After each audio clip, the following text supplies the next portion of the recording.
करें।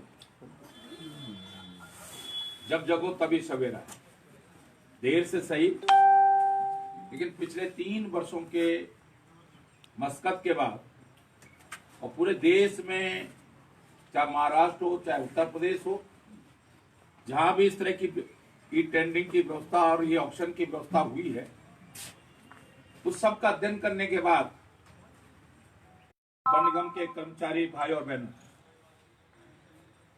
कार्यक्रम हमारा बहुत छोटा है, लेकिन कई बार जिस तरह माननीय मोदी जी कहते हैं कि मैं चाय बेचने वाला छोटा व्यक्ति हूं, छोटे लोगों के लिए काम करना चाहता हूं, लेकिन छोटे लोगों के लिए बड़े काम करना चाहता हूं। भले ये कार्यक्रम आपको दिखने में बहुत छोटा लग रहा हो, लेकिन सही मायने में यह कार्यक्रम उत्तराखंड के वन निगम के लिए, उत्तराखंड सरकार के लिए, और जब हम उत्तराखंड सरकार की बात करते हैं तो वो उत्तराखंड की जनता के लिए, हित के लिए ये बड़ा कार्यक्रम, इसलिए बड़ा कार्यक्रम है। मैंने प्रदेश की जनता और प्रदेश की सरकार और प्रदेश की जनता का उल्लेख इसलिए किया कि अगर 10 रुपया भी बढ़ेगा, 10 करोड़ का भी फायदा वन निगम को होगा राजस्व में, और सरकार की जेब में 10 करोड़ अधिक आता है, तो वो 10 करोड़ से उत्तराखंड में कहीं पेयजल योजना बनेगी, कहीं सड़क बनेगी, कहीं हॉस्पिटल बनेगा, कहीं स्कूल खुलेंगे, विकास की योजना बनेगी। जब राजस्व बढ़ता है, प्रदेश के सरकार के संसाधन बढ़ते हैं, तो उससे प्रदेश की जनता के लिए बहुआयामी योजनाएं बनती हैं। और इसलिए जब मैं मंत्री बना था, मैंने कहा नहीं, पारदर्शिता होनी चाहिए। और अभी हम केवल एक कदम आगे बढ़े। मैं जब राजस्व मंत्री था तिवारी जी के साथ, तब भी मैंने यह प्रयास किया। मैंने कहा नहीं, राजस्व रिकॉर्ड कंप्यूटराइज होना चाहिए, किसी को हक हेरा फेरी करने का हक नहीं होना चाहिए। लेखपाल पटवारी रिकॉर्ड जितना उसका अधिकार है वो वहां तक कंप्यूटर चलेगा। उसके बाद वो चाहे अपने थंब चलाए चाहे अपना कोड डालेगा, कंप्यूटर सिस्टम बंद हो जाए। कानूनों का अधिकार जितना है उतना तक कंप्यूटर चलेगा, उतना तक उसके थंब से, उसके कोड से उतना तक कंप्यूटर चलेगा, उसके बाद वो बंद हो जाए। नायब तहसीलदार का अधिकार जितना है वो तब उतना तक चलेगा, तहसीलदार का जितना अधिकार है उतना चलेगा। और आप घर में बैठे हुए देहरादून की रिकॉर्ड, अगर आप नैनीताल हाईकोर्ट में कोई मामला चल रहा है, आपको तुरंत राजस्व रिकॉर्ड चाहिए, वहां की निकट तहसील में जाकर, डीएम के ऑफिस जाकर आपने फीस जमा की, वो स्क्रीन पे दिखाएगा यही खाता खोतनी आपको चाहिए। उन्हें खट से बटन दबाया, आपको खाता खोतनी अटैच करके खाता खोतनी दे दिया। आपको नैनीताल से देहरादून आने की या पौड़ी आने की जरूरत नहीं, वहीं आपको रिकॉर्ड मिल गया। आपने अपने वकील को दे दिया, हाई कोर्ट में दे दिया, या जिस भी कोर्ट में देना आपको देना। मैं इसको अध्ययन करने के लिए मैसूर कर्नाटक में सबसे अच्छा काम हुआ था। मैसूर जिले मुझे बताया गया पंजाब ने बहुत अच्छा काम किया। मैंने पंजाब का अध्ययन किया, मुझे जानकारी मिली, मैं खुद अध्ययन करने के लिए गया, अपने साथ राजस्व विभाग की टीम को ले गया। मुझे लगा कि नहीं, बहुत परफेक्ट नहीं है, मैं जो चाहता हूं, जो मेरा विजन है वो नहीं है।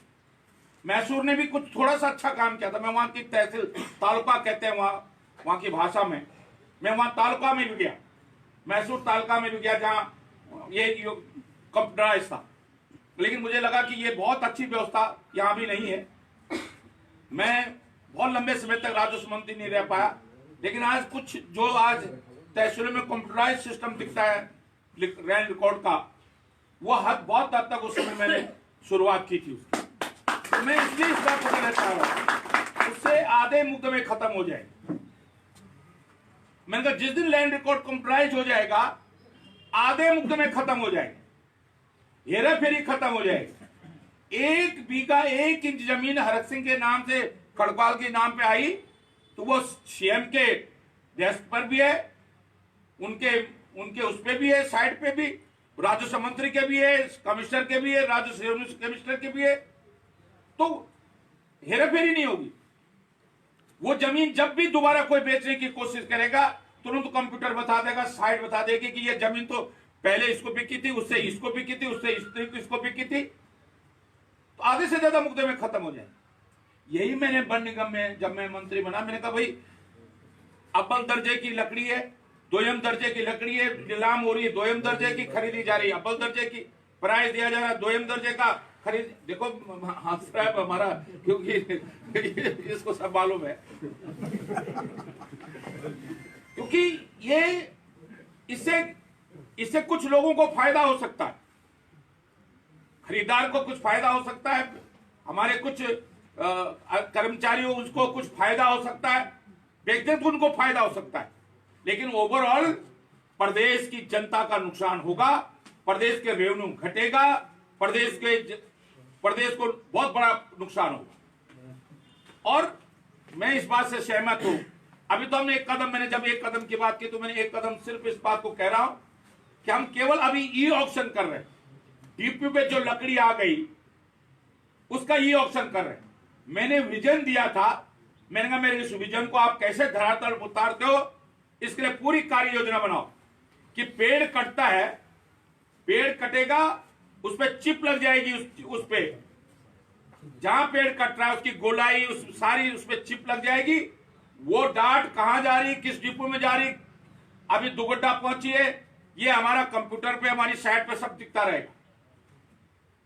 अभी हम उस दिशा में नहीं आगे बढ़ पाए क्योंकि पहला चरण है। हालांकि इस चरण को भी पूरा करने के लिए मुझे बहुत मशक्कत करनी पड़ी, गवर्नमेंट लेवल पर लोग तैयार नहीं थे, मैंने बहुत समझाया, वित्त विभाग को सबको समझाया, इनके मैनेजमेंट को समझाया। मैंने कहा भाई आपको क्या दिक्कत है, इससे आपको क्यों दिक्कत हो रही है? अगर लकड़ी ए है तो वो कंप्यूटर में डालने में सबको ये क्या प्रॉब्लम है आपको?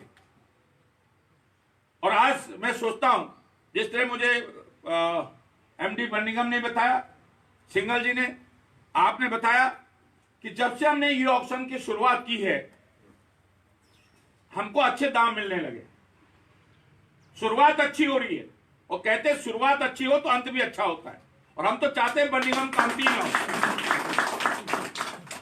आज सारे कारपोरेशन कहीं ना कहीं सरकार पे बोझ है, चाहे गढ़वाल विकास निगम हो, कुमाऊं विकास निगम हो, जितने निगम है, वन निगम नहीं है साहब, मैं सारे निगम आज सरकार पे बोझ है, चाहे वो जलस्दान हो, चाहे जल निगम हो। लेकिन आज अगर कोई निगम फायदे में है तो वो वन निगम, इसने अपने बनने से लेकर आज तक एक भी रुपया, चाहे उत्तर प्रदेश सरकार हो चाहे उत्तराखंड सरकार हो, एक भी रुपया सरकार से सहयोग के रूप में नहीं लिया, मदद के रूप में नहीं लिया, बल्कि हमेशा मदद ही की है, हमेशा मदद ही की है। अभी जब कोरोना महामारी थी तो मैंने उस समय के महाप्रबंधक एमडी से कहा, उनसे मलिक जी से मैंने कहा भाई मेरे वन मंत्री के विधानसभा क्षेत्र में कुछ राशन वगैरह कुछ व्यवस्था करो, तो उन्होंने 11 लाख रुपए की राशन के 2000 किट हमको मेरी विधानसभा क्षेत्र में यहाँ बंटवाने के लिए यहाँ भिजवाए। तो मैं इसलिए वन निगम परिवार का, वन निगम मैनेजमेंट का बहुत आभार व्यक्त करना चाहता हूँ कि हमेशा हम कहीं भी कोई दिक्कत आती है, कभी गेंद मेला हुआ तो मैंने कहा भाई 5 लाख रुपए दे दो, उस समय सुहाग जी थे, लेपचा जी थे, तुरंत दे दिया। तो मुझे भी तो वन मंत्री रहने के बाद भी कई बार ऐसा होता है कि हम कहीं कुछ दे ही नहीं सकते, कुछ मदद ही नहीं कर सकते। और हमने तो पहले ये सुना था कि मंत्री कहीं जाता है तो भाई एक चीज सुनो, अब राजा सिस्टम तो नहीं रहा है। वो अभी एक दिन वो मनोज रावत ने कहा विधानसभा में, वो श्रम विभाग को क्वेश्चन लगाया, कोई आप राजा थोड़ी हो। अरे भैया लोकतंत्र है, मैंने कहा लेकिन कुछ थोड़ा राजा जैसे थोड़ा थोड़ा पावर तो है ना, इतना दिल तो होना ही चाहिए। अटल जी ने कहा था कि छोटे दिल से कोई बड़ा नहीं होता, टूटे मन से कोई खड़ा नहीं होता। अगर मंत्री के पास आज लोकतंत्र की व्यवस्था में, ठीक है उस जमाने में राजा होते थे, कोई खुश हो गए तो उन्होंने गले से उतार के अस्त्र भी दे दी, माला दे दी। अब हम उतना तो नहीं दे सकते, तो कुछ रुपया पैसा तो कहीं से दे ही सकते हैं ना। हमें लगा भाई कोई मजदूर आया, कोई गरीब आया, इसकी मदद करनी है। अब मंत्री अगर कहे नहीं साहब असहाय जैसा लगे तो लोग कहेंगे कि लोगों का विश्वास ही खत्म हो जाएगा, व्यवस्था पे लोगों का विश्वास खत्म हो जाएगा। उन्हें चाहे कोई आया, हमें लगा कि इसकी मदद की जरूरत है तो मदद होनी चाहिए। तो मैं इसलिए कह रहा हूं, अब ये सब कहां से आएगा? कोई नोट छापिंग मशीन को मुझसे एक दिन किसी ने कहा, मैंने कहा मेरे पिताजी जो सिपाही थे, नोट छापिंग मशीन थोड़ी लाए थे वहां से, इसी समाज से लेते हैं। और हमारे दरवाजे कोई आता मना कभी किसी को करते नहीं, तो कहीं से तो आता है, कहीं से तो आएगा। तो मैं इसलिए कह रहा हूं कि मैं निश्चित रूप से आज इससे वन निगम को निश्चित रूप से बहुत बड़ा फायदा होगा और हम आगे भी इस व्यवस्था को, इस ई टेंडरिंग व्यवस्था, ई ऑक्शन की व्यवस्था के बाद इसको और पारदर्शी आगे अगला कदम हमारा जो होगा वो और अच्छा कदम होगा। और इससे अभी हमको ये जो आज हम ई टेंडरिंग कर रहे हैं 79 पूरे देश से 79 लोग इस समय हमसे जुड़ गए। आज जो टेंडर में पार्टिसिपेट करेंगे, मुझसे किसी ने कहा साहब हमने प्रेस को इसलिए नहीं बुलाया कि लोग कम होंगे, तो मैंने कहा यहीं पे तो कम होंगे। आज तो कोरोना महामारी है, भीड़ भी नहीं हमको ज्यादा करनी है और यहाँ ज्यादा लोग होने से नहीं मतलब है, ये तो पूरे देश में ये ऑप्शन हो रहा है। यहाँ भले 4 लोग हों 10 लोग हों, लेकिन 79 लोग आज इस ई ऑप्शन में जो आज यहाँ कोटद्वार और यहाँ कोटद्वार के अधीन जो डिपो है उनमें जो लोग आज पार्टिसिपेट करेंगे, लॉट खरीदेंगे, पूरे देश में 79 लोगों ने रजिस्ट्रेशन कराए हैं इसमें पार्टिसिपेट करने के लिए। जो हमारे 11 बजे से लेकर और पूरे दिन भर आज ये ऑक्शन होगा और बोली जिस तरह ये ऑक्शन में बोली होती है, ये ऑक्शन में जिस तरह होता है पारदर्शी है। जिस तरह भी आपको कंप्यूटर में दिखाया कि किसी ने किसी लॉट का 5000 डाला तो उसका रेड कैटेगरी में आकर उसके प्राइस ज्यादा है, नहीं कम है, और उससे ज्यादा किसी ने डाला है तो उसको रेड में आ जाएगा। जैसी उसके प्राइस ज्यादा सबसे अधिक होंगे तो वो ग्रीन में उसका आ जाएगा। वो ये समझेगा कि समय इस बोली में सबसे अधिक मैंने वो क्या है, और जो अंतिम चरण होगा तो जिसका ग्रीन आ जाएगा सबसे अधिक बोली जो बोलेगा, तो उसको खुद नहीं पता कि किसने कौन डाल रहा है। पूरे देश बेंगलोर से कोई डाल रहा है, हैदराबाद से कोई डाल रहा है, उसे खुद नहीं पता, दिल्ली से कोई डाल रहा है उसे खुद नहीं पता। लेकिन इससे प्राइस हमको अच्छा मिलेगा। हमको अब नेशनल मार्केट में हमारी ये लकड़ी वैसे भी जाती थी, ऐसा नहीं कि पहले नहीं जाती थी, लेकिन अब हमारी लकड़ी पूरे देश में हमारे ग्राहकों की संख्या बढ़ जाएगी। इससे हम इस टेक्नोलॉजी का यूज हम ये कर रहे हैं कि हम कोटद्वार में बैठे हुए आज पूरे देश में अपनी लकड़ी को बेचने का काम, अपनी कांच को बेचने का काम करेंगे। मुझे कहते हुए खुशी हो रही है कि हमने पिछले लगभग 600 करोड़ का बिजनेस राजस्व जो है हमेशा 600 करोड़ के आसपास राजस्व वन निगम हमेशा हर वर्ष कमाता है, जिसमें लगभग 340 करोड़ के आसपास हमारा लकड़ी से और ऐसी 300, 200, 250 करोड़ के आसपास हमारा खनिज से हमारी आमदनी, जिसमें हम बहुत बड़ा योगदान प्रदेश को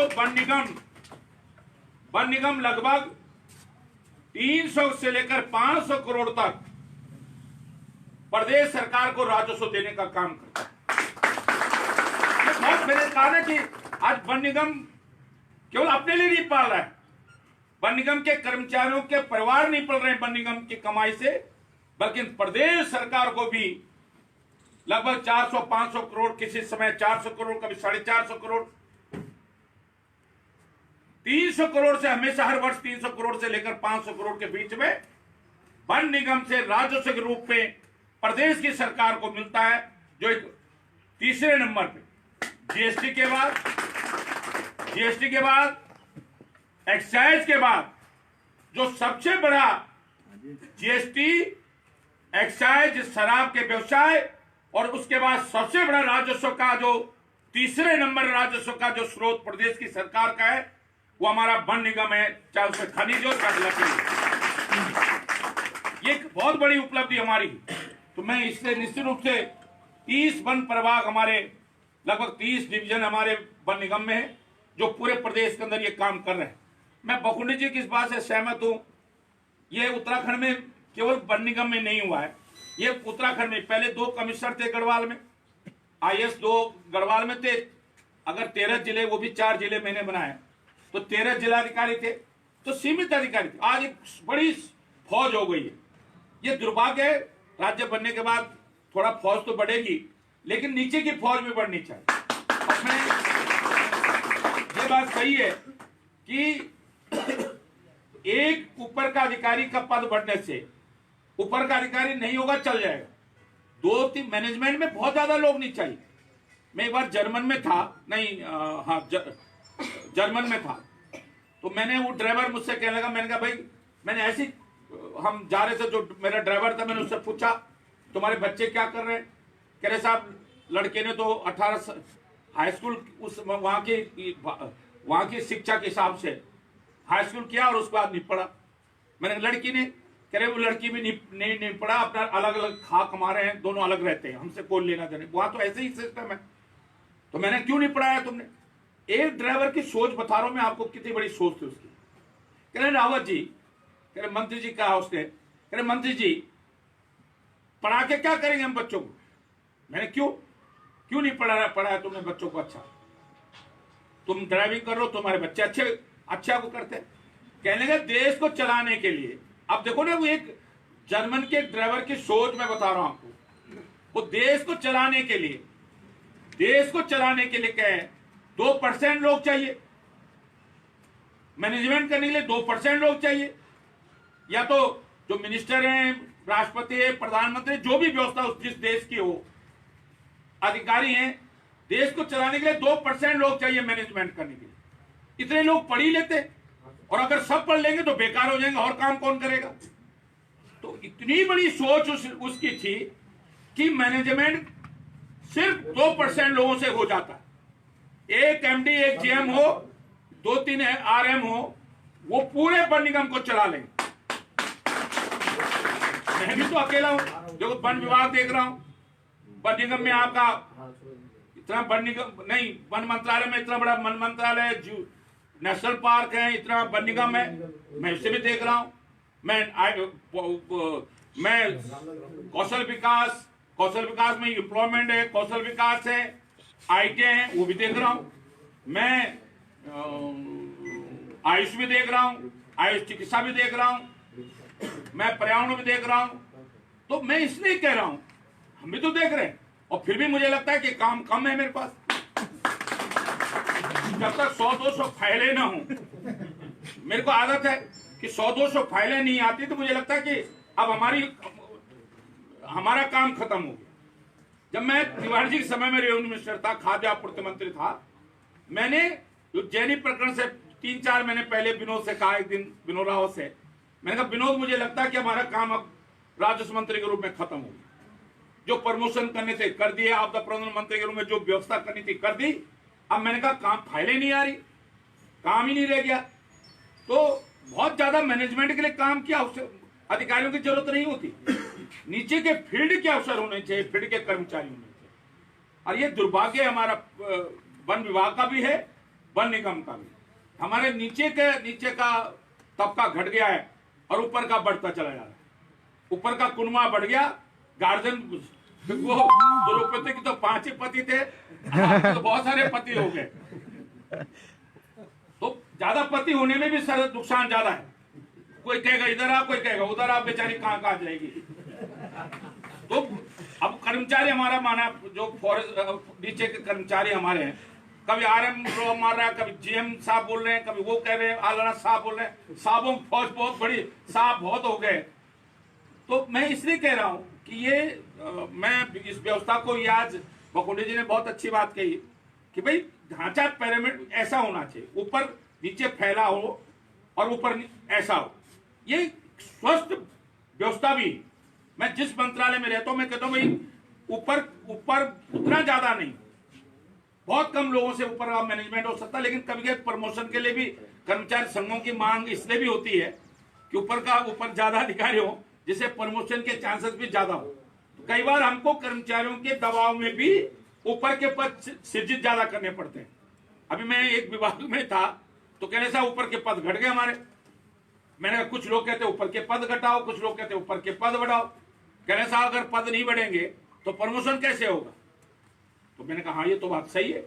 तो मैं इसलिए आज आपसे कह रहा हूं कि एक स्वस्थ व्यवस्था, वर्मा जी, मैं आपके एमडी से भी कहूंगा कि क्या एक स्वस्थ ढांचा हो कि स्केलर के कितने पद हो, आरएम के कितने काम हमारा चल जाए।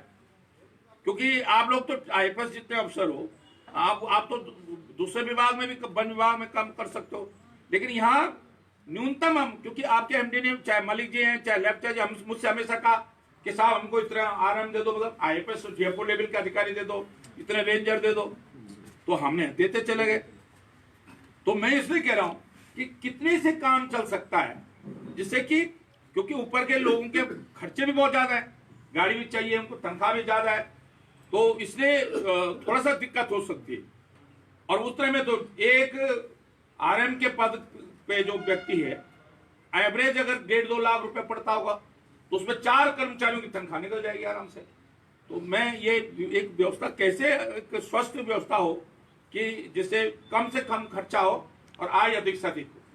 तो मैं इसलिए एक बार शुभकामनाएं देते हुए कि आज हम जो ये ऑक्शन व्यवस्था यहाँ से शुरू कर रहे हैं, ये बहुत अच्छा शुरुआत और बहुत अच्छा प्रयास हमारा है कि हम पूरे प्रदेश में इस तरह की व्यवस्था कर रहे हैं। और दूसरे चरण में हम दूसरे चरण में जाएंगे। मैंने आज नहीं तो कल हमको जाना पड़ेगा कि हम पेड़ कटने से लेकर बिक्री तक। दूसरा जो हमने जिस तरह खरगवाल जी ने कहा है कि, और बकुनी जी ने भी कहा, ये दुर्भाग्य की मैंने वन विभाग से, यहाँ दीपक जी हैं, मैंने वन विभाग से वर्किंग प्लान, मैंने कहा समय से क्यों नहीं बना रहे हो आप वर्किंग प्लान। ये वन विभाग में एक कमी है कि हम समय से वर्किंग प्लान नहीं बनाते। जब वो पेड़ सड़ जाएगा, लकड़ी बेकार हो गई, और तब उठा के क्या फायदा उसका। ये एक तरह से हम प्रदेश के सरकार प्रदेश की जनता के साथ अन्याय कर रहे हैं। एक पेड़ जब टूट गया या गिर गया, समय से अगर हम उसको उठा लें तो उसके अच्छा दाम मिल जाएंगे, तो प्रदेश सरकार को या प्रदेश की जनता को 2 रुपया ज्यादा मिलेगा। प्रदेश सरकार में प्रदेश की जनता को 2 रुपये ज्यादा मिलेगा। अब हम जब वो सड़ जा रहा हो पेड़, वो किसी काम का नहीं है, तब हम उसको छपान कर रहे हैं। वर्किंग प्लान समय पे नहीं बन पा रहा है। मैं आपको विश्वास दिला रहा हूं, अभी खरगवाल जी मुझसे कई बार राहुल जी को फोन कराते हैं, कालागढ़ डेपो को फोन कराते हैं, फिर वहां हल्द्वानी किसको कराते हो आप, चतुर्वेदी को कराते हैं कि भाई वर्किंग प्लान क्यों नहीं समय से बन रहा है। अब मंत्री को यह फोन करना पड़ रहा है, जो काम हमारा हिस्सा है, जो ड्यूटी हमारी, उसके लिए हमको फोन करना पड़ रहा है कि भाई क्यों वर्किंग प्लान क्यों नहीं बनाया। फिर उसको फोन करो कि वर्किंग प्लान जल्दी तैयार करो, जल्दी स्वीकृत करो, जबकि ये हमारा पार्ट ऑफ ड्यूटी है, ये हमारा कर्तव्य है कि समय पे वर्किंग प्लान बने। तो मैं आकाश जी, नैनिशान जी, आप लोग भी प्रयास करो संबंधित डीएफओ से कि समय से सबके वर्किंग प्लान बन जाए। गढ़वाल मंडल में 6 वर्किंग प्लान ऐसे जो अभी स्वीकृत नहीं है, उसकी प्रोसेस चल रही है। अब बता, 6 वर्किंग प्लान गढ़वाल में, केवल गढ़वाल क्षेत्र में जो भी स्वीकृत नहीं है। तो मैं इसलिए आज आपसे कह रहा हूं कि आप भी कोशिश करो, कहीं जरूरत पड़ती है तो मेरे सहयोग ले लीजिएगा। मैं अपने अधिकारियों को, वन विभाग के अधिकारियों, आप भी क्योंकि वन विभाग के चीफ कंजर्वेटर लेवल के अधिकारी हो, आपकी बैचमेट है हमारे यहाँ, पटनायक भी आपके बैच है, आपसे जूनियर है, तो आपसे जूनियर है, ज्यादातर तो जूनियर है डीएफओ कंजर्वेटर आपसे। इसलिए तो हमने वन निगम में सीनियर आईएफएस ऑफिसर भेजते हैं कि आप अपने सहयोगियों को, अपने अधीनस्थ, उनको भी डर रहता है कि कल आप फिर वन विभाग में वापस आओगे और आज वो आपका कहना नहीं मानेगा। इसलिए तो भेजा आपको कि भाई जिससे कि जल्दी जल्दी वर्किंग प्लान बन जाए। सामंजस्य भी बढ़िया रहता है। हाँ, वही मैं कह रहा हूँ, सामंजस्य रहे तो समय से वर्किंग प्लान एक टाइम फिगर दे दो आप। और मैंने जिस तरह कल कहा कि जब हम सीआर लिखे किसी अधिकारी के, चाहे डेपो के लिखे चाहे उसके लिखे, जो जिसके पास वर्किंग प्लान का काम है उसकी सीआर लिखने में एक ये भी हो कि उसने वर्किंग प्लान टाइम पे बनाया कि नहीं बनाया। लेकिन नहीं तो क्या फायदा, ये अगर सड़ी लकड़ी यहाँ आएगी, कौन खरीदेगा हमारी सड़ी लकड़ी, पड़ी रहेगी डिपो में, ढुलान में ज्यादा खर्चा आ जाएगा और वो लकड़ी बिकेगी नहीं। तो हमें तो लकड़ी, अच्छी लकड़ी, समय पे पेड़ कट जाए, समय पे लकड़ी इस डिपो में आ जाए तो फायदा है। तो मैं इसलिए आकाश जी से, और आप करेंगे, और जहां आपको दिक्कत आ रही है, जिसको बोलना है, भरतरी जी को बोलना है, चीफ पटना है, गढ़वाल बोलना है, जिसको बोलना है, वो समय पे होना चाहिए काम। इसको मतलब इस कारपोरेशन को कैसे हम और अच्छा कर सकते हैं, तभी तो इन लोगों की मांग, ये लोग मांग, स्केलर संघ के लोग मांग करे, साहब हमारा अभी कैबिनेट में आ रहा है कि भाई इनके जो स्केल है, इसको जो इनको रिकवरी हो रही थी दो साल की सेवा। हाँ, उसको 2 साल की सेवा। और मैंने बहुत लड़ाई लड़ी है उस पर। मैंने अभी अमित ने की वित्त विभाग को समझाया। कैबिनेट में ला हाँ, सर आप मैंने वित्त विभाग को, जब इन्होंने मुझे नियमावली दी, उत्तर प्रदेश की नियमावली, तो मैंने अभी अमित नेगी को अलग से बुला के समझाया। मैंने कहा अमित, वो केवल प्रमोशन में नहीं है। अगर वो प्रमोशन में हम 2 साल की डेलीवेजेस की, मैंने कहा वो एंट्री का ही प्रोसेस है। आप उसको दूसरे विभागों के, वित्त विभाग का और कार्मिक विभाग का कहना था कि साहब दूसरे विभागों की में भी अराजकता हो जाएगी, कि जो डेलीवेजेस की सर्विसेज उनकी प्रोन्नति के स्केल देने में लग जाएगी। तो मैंने कहा जब प्रोन्नति में दे सकते हैं तो सीनियर स्केल में क्यों नहीं दे सकते। तो मैं उस लड़ाई को लड़ रहा हूं, वो तभी दे पाएंगे हम। हाँ, एसीपी, प्रोन्नति वेतनमान, तो वो तभी दे पाएंगे कि जब हमारा कॉर्पोरेशन को समय पे अच्छी लकड़ी मिले। तो मैं इसलिए आप सब लोगों से कह रहा हूं कि ये सब चीजें हमको तभी ध्यान रख सकते हैं जब हम ये काम करें। तो मैं इन्हीं शब्दों के साथ एक बार आप सबका, और ठेकेदार कितने हैं यहाँ पे, 4 लोग। एक तो अपना हो गया है सराफत भाई, तो है ही अपना बल्ली भाई, और आप तीनों, अच्छा तो छोटा भाई है। तो भैया देखो सुनो, ये इससे तुमको फायदा और नुकसान हो रहा है, ठीक है ना। तुम कहीं भी ले सकते हो, अच्छी लकड़ी ले सकते हो। चलो इसी बात पे बजा दो ताली जरा तो।